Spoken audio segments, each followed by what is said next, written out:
उपस्थित रहने के लिए मित्र को निमंत्रण पत्र। 90 बूधनगर सोसाइटी, लिंबायत, सूरत 3-9-4-2-1-0, 8 अगस्त 2011। प्रिय मित्र स्नेहल, सप्रेम स्मरण। तुम्हें यह जानकर खुशी होगी कि अगले रविवार को मेरा जन्मदिन है। इस बार तो छुट्टी के दिन ही मेरा जन्मदिन है, इसलिए मैं अपने सभी मित्रों को बुलाना चाहता हूँ और उन सबको आज निमंत्रण भेज रहा हूँ। तुम जानते ही हो कि सालगिरह का दिन कितने आनंद का दिन होता है।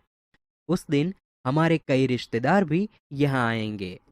बिपिन, साजिद, प्रशांत, सानिया आदि सब अवश्य आएंगे। मैं चाहता हूँ कि तुम भी उस दिन यहाँ जरूर आओ। यदि तुम नहीं आओगे तो हम सबको बुरा लगेगा। हम तो उस दिन सारा समय आनंद में बिताना चाहते हैं। दिन भर भोजन, जलसा, खेल आदि होगा और रात को सिनेमा देखने भी जाएंगे। मुझे आशा है कि इस अवसर पर तुम भी जरूर आओगे और मेरे उत्साह और आनंद को बढ़ाओगे। तुम्हारे माता पिता को सादर चरण स्पर्श, छोटे भाई कमल और बहन संगीता को प्यार। तुम्हारे आगमन की प्रतीक्षा करूंगा। तुम्हारा मित्र साहिल शाह। बधाई पत्र। सालगिरह यानी कि जन्मदिन पर बधाई पत्र। शांति सदन, रावपुरा, बड़ौदा, 10 अगस्त 2011। प्रिय मित्र साहिल, सप्रेम स्मरण। कल ही तुम्हारा पत्र मिला तो हम सब बहुत खुश हुए। हमें तुम्हारी सालगिरह का निमंत्रण भी मिला और यह जानकर विशेष प्रसन्नता हुई कि कल ही तुम्हारी सालगिरह है। इधर माँ कुछ दिनों से बीमार रहती है और पिताजी को तो सुबह 10 बजे ही दफ्तर जाना पड़ता है। दर्शना को भी सुबह स्कूल जाना पड़ता है और वह तो है भी छोटी। इसी कारण घर का बोझ मुझ पर ही है। अब तुम ही कहो, यह सारा बोझ किसको सौंपकर तुमसे आ मिलूं?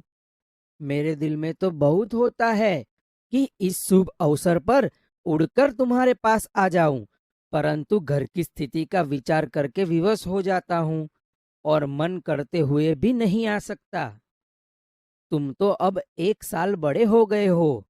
इस अवसर पर मैं तुम्हें बधाई क्यों न दूं? मैं तो चाहता हूं कि बार बार तुम्हारी सालगिरह आया करे और हमें खुशियां मनाने का मौका मिले। इस मंगल अवसर पर उपस्थित न रह सकते हुए भी मेरे दिल में तुम्हारे लिए शुभकामना है। मैं चाहता हूं कि ईश्वर तुम्हें चिरंजीव रखे और तुम्हारा नया वर्ष शुभदायी हो। तुम्हारा मित्र स्नेहल। आश्वासन पत्र। खेल महाकुंभ में असफल यानी कि अच्छा प्रदर्शन नहीं करने पर सखी को आश्वासन पत्र। मातृछाया, स्टेशन रोड, कालूपुर, अहमदाबाद, 17 नवंबर 2011। प्रिय सखी जागृति, सप्रेम स्मृति। आज तुम्हारे पिताजी से फोन द्वारा पता चला कि तुम खेल महाकुंभ में चक्र फेंक प्रतियोगिता में असफल रही हो।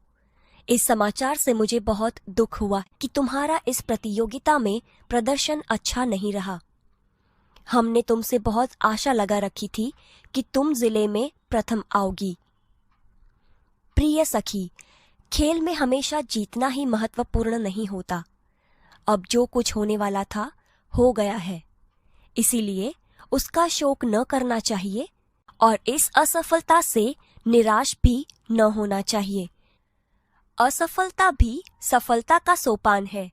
सफलता उन्हीं के चरण चूमती है जो अपने ध्येय प्राप्ति के मार्ग में डटे रहते हैं। अब निराश या हतोत्साह होने से कोई फायदा नहीं है। मैं चाहती हूँ कि अब तुम दुगने उत्साह से अभ्यास करो तो अगले साल तुम्हें अवश्य सफलता मिलेगी और तुम अपने जिले में ही नहीं गुजरात में प्रथम आओगी।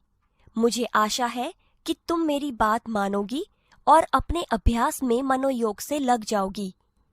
तुम्हारी सखी अवनी। अनुमति पत्र। प्रवास में जाने की अनुमति के लिए पिता को पत्र। जीवन भारती छात्रालय, स्टेशन रोड, दाहोद, 29 सितंबर 2011। पूज्य पिताजी, सादर प्रणाम। आपका पत्र मिला। सबकी कुशलता जानकर बड़ी खुशी हुई। आप मेरी जरा भी चिंता न करें। आपको सूचित करते हुए मुझे खुशी हो रही है कि हमारी कक्षा के सब विद्यार्थी अगले महीने की 17 तारीख को अजंता इलोरा की गुफाएं देखने जाने वाले हैं। मैं भी उस प्रवास में सम्मिलित होना चाहता हूँ। स्कूल बस की व्यवस्था की गई है। यह प्रवास 3 दिन का रहेगा और 800 रुपये का खर्च आएगा। इस प्रवास में बहुत से दर्शनीय स्थल देखने को मिलेंगे। मेरे सभी साथी मनीष, साहिल, श्रेया, जाकिर, वहीदा, गुरमीत और डेविड भी इस प्रवास में जाने वाले हैं। मैं भी इस प्रवास में शामिल होना चाहता हूँ। आप पत्र द्वारा इस प्रवास के लिए मुझे अनुमति देने और 800 रुपये मनी ऑर्डर से भेजने की कृपा करें। पूजनीय माता जी को सादर प्रणाम। सोनल को प्यार। आपका आज्ञाकारी पुत्र रमेश। प्रार्थना पत्र। छुट्टी के लिए प्रधान अध्यापक को पत्र। देसाई फलिया, भावनगर, 23 फरवरी 2011। सेवा में श्री आचार्य महोदय, डीए, सार्वजनिक विद्यालय, भावनगर। आदरणीय गुरुदेव, सविनय निवेदन है कि मेरी बहन की शादी आगामी 27 तारीख को निश्चित की गई है। मैं उसका एक लौता भाई हूँ। हम लोगों के यहाँ शादी की कितनी धूम रहती है, इससे तो आप अनजान नहीं हैं। फलतः मैं तारीख 24 से 28, 5 दिन तक विद्यालय में उपस्थित नहीं हो सकूंगा। पिताजी का पत्र इस प्रार्थना पत्र के साथ भेज रहा हूँ। आशा है आप मुझे यह अवकाश प्रदान करने की कृपा करेंगे। इसके लिए मैं सदैव आपका कृतज्ञ रहूंगा।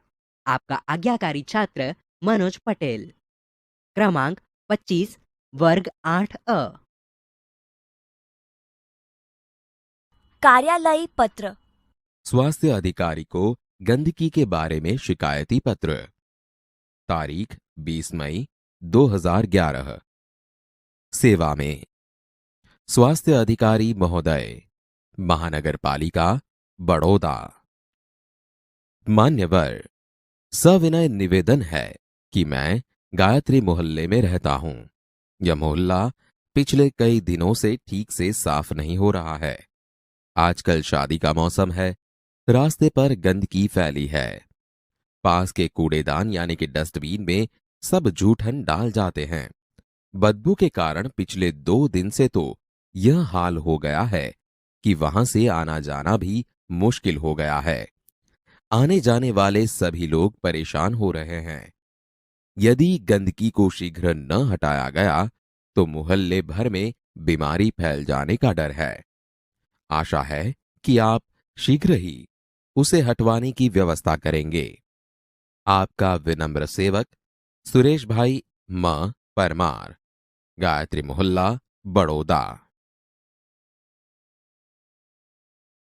व्यावसायिक पत्र। पुस्तकें भेजने के लिए पुस्तक विक्रेता को पत्र। तारीख 10 जुलाई 2011। सेवा में व्यवस्थापक श्री गजानन पुस्तकालय, सुभाष रोड, वलसाड। महोदय, मुझे निम्नलिखित पुस्तकों की आवश्यकता है। उन्हें आप डाक से भेजने की कृपा करें। 1. नन्हा कोश, श्री रतिलाल नायक। 2. नालंदा विशाल शब्द सागर, श्री नवल जी। 3. बृहद हिंदी शब्दकोश, डॉक्टर श्याम बहादुर वर्मा और डॉक्टर धर्मेंद्र शर्मा। 4. साहित्यिक मुहावरा लोकोक्ति कोश, हरिवंश राय शर्मा। कृपया उपर्युक्त पुस्तकें उचित कमीशन काटकर शीघ्र ही VPP यानी कि वैल्यू पेएबल पोस्ट से भेजें। भवदीय प्रीति शाह, शांति भवन, MG रोड, राजकोट, 360001। डायरी शब्द अंग्रेजी भाषा का है। डायरी के लिए हिंदी में दैनंदिनी, दैनिकी आदि शब्दों का प्रयोग किया जाता है। डायरी में निजी जीवन में प्रतिदिन घटित घटनाओं का लेखा जोखा रखा जाता है। डायरी के पढ़ने से किसी व्यक्ति के जीवन में घटित घटनाओं, कार्यों या तथ्यों की जानकारी प्राप्त होती है। डायरी में व्यक्ति घटित घटनाओं के साथ साथ अपने मन में उठी प्रतिक्रियाओं की अभिव्यक्ति भी अंकित करता है, इसलिए उसमें वैयक्तिकता होती है। डायरी प्रतिदिन, साप्ताहिक, पाक्षिक अथवा मासिक लिखी जा सकती है।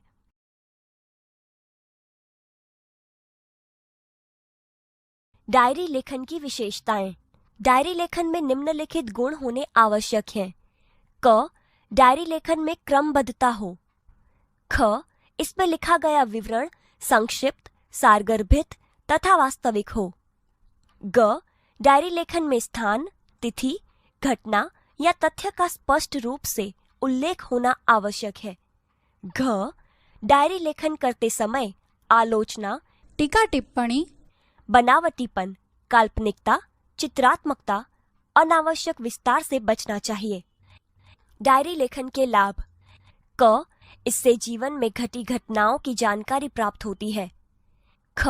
डायरी में तथ्यों का उल्लेख रहता है, इसी कारण व्यक्ति दिन भर जो अच्छे बुरे काम करता है उसका उल्लेख भी रहता है।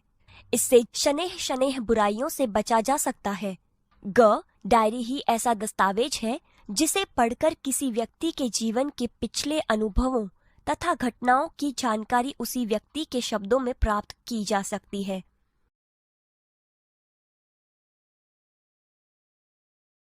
एक. अपने नए विद्यालय के पहले दिन की घटनाओं को अपनी डायरी में लिखिए। 7 अगस्त 2010, जामनगर। आज नए विद्यालय में मेरा पहला दिन था। मन में विभिन्न प्रकार के विचारों की उथल-पुथल चल रही थी तथा अनेक अनजानी आशंकाएं अनायास ही मुझे डरा रही थी। 9 बजे पिताजी के साथ अपने नए विद्यालय आदर्श मंदिर में पहुंचा। प्रधानाचार्य कक्ष में जाने पर उन्होंने मुझे कुछ प्रश्न किए, जिनके उत्तर मैंने दे दिए। मेरे उत्तरों से वे संतुष्ट नजर आए। उन्होंने मुझे प्रवेश के लिए निर्धारित फॉर्म दे दिया। मन को राहत मिली। थोड़ी ही देर में शुल्क आदि जमा करवाने के बाद मैं अपनी नई कक्षा में पहुंच गया। अपने नए दोस्तों, अध्यापक और आचार्य से मिलकर ऐसा नहीं लगा कि मैं नए विद्यालय में आ गया हूं।